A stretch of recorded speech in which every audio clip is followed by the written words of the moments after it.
ಓಯ್, ಇವತ್ತು ಸಿಕ್ಕಾಪಟ್ಟೆ ಮಳೆ. ನಂಗೆ ಊರ ಒಂದು 4-5 ಜನ ಸೇರ್ಕೊಂಡು ಹೊಳೆ ನೋಡೋದು ಹೇಳಿ ಹೋದ್ಯ.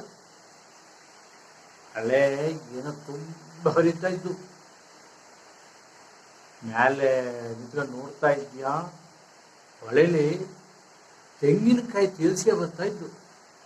ಮೊದಲು ಒಂದು 5-6 ಕಾಯಿ ಬಂತು, ಹಾಗೆ ಒಂದು 10 ಕಾಯಿ ಬಂತು, ಕಡಿ ಒಂದು 50 ಕಾಯಿ ಅಂದಾಜು ಬಂತು, ಕಡಿ 100 ಗಟ್ಟಲೆ ರಾಶಿ ಗಟ್ಟಲೆ ಬಿಟ್ಕೊಂಡಿತ್ತು.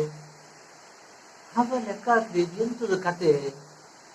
ಕಡಿ ಗೊತ್ತದ್ದು ಶನಭಾವ ಅಲ್ಲಿ ಹೊಳೆ ಕೊಟ್ಟು ಲಂಚಿಗೆ ತೆಂಗಿನಕಾಯಿ ಸರಿಯಲ್ಲಿ ಏನೋ ದೊಡ್ಡ ಗೋಡನ್ ಮಾಡಿದ್ನಾಗ ಅದು ತಿಸ್ಕೊಂಡು ಬಿದ್ದು ಹೊಳೆಗೆ ಬಿದ್ದು ಅಷ್ಟು ಕಾಯಿ ತೇಸ್ಕೊಂಡು ಬಂದು ಸುದ್ದಿ ಆಯ್ತು.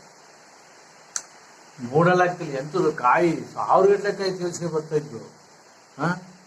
ಎಂತ ಮಾಡಿದೆ, ಊರ ಹತ್ರ ಎಲ್ಲ ಹೇಳಿ ಒಂದು ಉದ್ದ ಹಗ್ಗ ತಗೊಬನ್ನಿ, ಹೊಳೆ ಹಿಡಿದು ಕಾಯಿನೀಗ ಇದು ಮಾಡೋಣ, ಇಷ್ಟೆಲ್ಲ ಕಾಯಿ ಸುಮ್ಮನೆ ತೇಲಿ ಹೋಗ್ತಾ ಇದ್ದಲ್ಲಿ ಹೇಳಿ ಹೇಳಿದೆ. ಹಂಗೆ ಊರ ಒಂದು 2 ಜನ ಹೋಗಿ ಒಂದು ಉದ್ದು ಪ್ಲಾಸ್ಟಿಕ್ಕಿನ ಹಗ್ಗ ತಗೊಬಂದ. ಅದಕ್ಕೆ ಒಂದು ಒಳ್ಳೆ ಹಾಯ್ಗೊಂದು ಒಂದು ಕೋಲ್ ಕಟ್ಟು ಮಾಡಿ ಕಟ್ಟಿನ್ಯ, ಈ ಕಡಕ್ ಮನೆ ಮಾಡ್ದಂಗೆ ಮಾಡಿದ್ವಿ, ಅಡಿಕೆ ಮರ ಹತ್ತದೆಲ್ಲ ಮಾಡ್ಕೊತೀವಿ ಹಾಗೆ. ಹಂಗೆ ಎಂತ ಮಾಡೋದು, ಊರಲ್ಲಿ ಒಬ್ಬರಿಗೂ ಹೊಳೆ ಇಳಿಯೋ ಧೈರ್ಯ ಇಲ್ಲ. ಅದು ಸ್ವಲ್ಪ ಧೈರ್ಯವನೇ ಆನೆಯ. ಹಂಗೆ ಬಿಡಿ, ಹಂಗೆ ಕೂತ್ಕೊತೀವಿ, ಅದು ಕಾಲು ಹಾಕಿ ಕೆಳಗೆ ಇಳಿಸಿ ಬಿಡಿ ಅಂತಂದು ಅವೆಲ್ಲ ಸೇರಿ ಇಳಿಸಿಬಿಟ್ಟ. ಒಂದು 5-6 ಪ್ಲಾಸ್ಟಿಕ್ಕಿನ ಚೀಲ ತಗೊಂಡು ಹೋಗಿ ಕಾಯಿನೆಲ್ಲ ಚೀಲಕ್ಕೆ ತುಂಬಿ ತುಂಬಿ ತುಂಬಿ ಕಡಿ ಮತ್ತೊಂದು ಹಗ್ಗ ಬಿಡಿ ಅಂದು ಹಗ್ಗ ಬಿಟ್ಟ. ಅದಕ್ಕೆಲ್ಲ ಕಟ್ಟಿ ಬಿಟ್ಟು ಈ ಸತ್ತವು ಮ್ಯಾಲೆ ತೆಂಗಿನಕಾಯಿನೀಗ ಚೀಲ ಎಳೆಯ ಹಬ್ಬರದಲ್ಲಿ ಇಳ್ಕೊಂಡಿದ್ದ ಹಗ್ಗ ಬಿಟ್ಬಿಟ್ಟ. ತಪ್ಪರೆ ಬಿದ್ದಿ ಕೆಳಗೆ.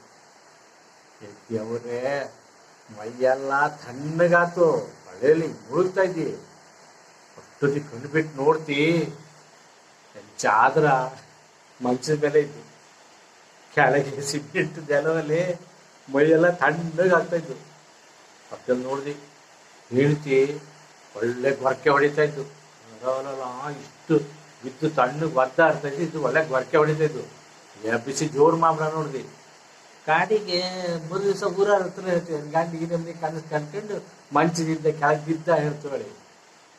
ಸುಂಬ್ರಾಗ್ಬಿಟ್ಟು ಅಲ್ಲಿ ಬಡ ಎದ್ಕೊಂಡು ಮಂಚ ಮೇಲೆ ಆನೆ ಮಲಗಿ. ಹೋಯ್ ಮತ್ತೆ ಯಾರಿಗೂ ಹೇಳೋಗ್ರಿ, ನೀವು ಜನ ಜಗ್ಗಿರ್ತ ಬೇಡ.